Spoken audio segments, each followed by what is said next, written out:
I'm a little bit reticent to set dates on when ADOT's going to start or end anything.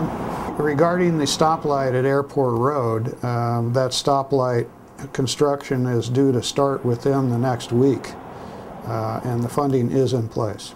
There was an issue where the funding changed from being a state source to a federal source, and we ended up, I believe we got ARA funding on it, actually saved the city some money. If we put a stoplight in there at Airport Road and we end up taking over the 89A corridor and we decide that the design that we want really should be a series of roundabouts, what then? Have we just wasted all that money on putting that light in at Airport? I think the die has been cast on the Airport Road stoplight, but I do think that it needs to be considered in terms of where we're going from here. If we are moving toward a turnback, what we're going to do with ADOT. Obviously, it doesn't work to have a roadway that has both a combination of stoplights and roundabouts. So I'm a little bit worried about the timing there.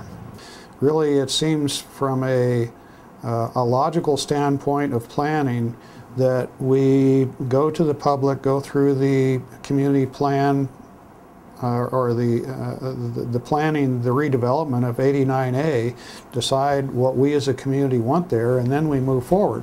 Obviously, the thing that's leading all this forward is the liability concerns from ADOT. Every time that I talk to them, that's what it comes back to. We're out there hanging, you know, and if somebody gets hurt or killed on the roadway, you know, then we certainly are looking at a serious liability issue, and I fully understand that. We have been moving toward improving the safety on that roadway, and I think that the things that we've done in terms of reducing the speed limit, increasing public education, dramatically increasing enforcement, which hasn't been really embraced by this community, I might say, by some people that have called me that have gotten a speeding ticket there. But you know, those kinds of things have really demonstrated a dramatic decrease in the accidents and increased the safety on that roadway. As you may or may not know, the focus in the discussions with ADOT has been primarily about a reconsideration of installing the lights and looking at the alternatives.